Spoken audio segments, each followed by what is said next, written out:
আমি শুধু এই স্বল্প সময়ে একটি কথাই বলবো, আপনি দেখতেছেন যে রমজানের পরে আমাকে 2টি মাস আমাকে সময় দেবেন আপনারা, ইনশাল্লাহ আপনাদের এই চাহিদা পূরণের জন্য করণীয় কার্যটুকু আমাকে সম্বোধন করার জন্য সহযোগিতা করবেন। আর একটি বিষয় হলো যে এখানে একটা দাবি আসছে সভাপতি মহোদয়, এই সংগঠনের একটা স্থায়ী অফিস করার জন্য স্থায়ী একটা ভূমির প্রয়োজন। আশা করি আপনারা আমার পূর্ববর্তী সময়ে আপনারা লক্ষ্য করে থাকবেন যে নারায়ণগঞ্জ কলেজ বলেন বা কদরসু কলেজ বলেন বা নাতিশোকের হাসপাতাল বলেন, এগুলো কিন্তু সকলেই আমরা সরকার থেকে আমরা নিয়ে আসছি বরাদ্দ। এগুলো কখনো আমাদের নিজস্বতায় ছিল না। তো হচ্ছে এই বিষয়টা আমার অত্যন্ত আমার জানা আছে যে কীভাবে সরকার থেকে এগুলা নিয়ে আসতে হয়।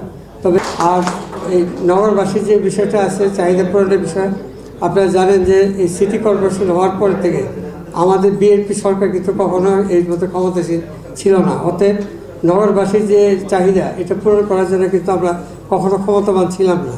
আজকে আমাদের সেই সুযোগ আসছে, ইনশাল্লাহ আপনাদের দোয়ায় আমরা সেটা কার্যকরভাবে আপনাদের উপস্থাপন করার জন্য সচেতন থাকবো।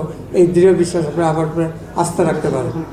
আরেকটি বিষয় হলো যে আমাদের এই সমস্যাগুলি সমাধান করার জন্য আসলে এই বিচ্ছিন্নভাবে বিক্ষিপ্তভাবে কোনো আলোচনায় আমরা সমাধান আনতে পারবো না।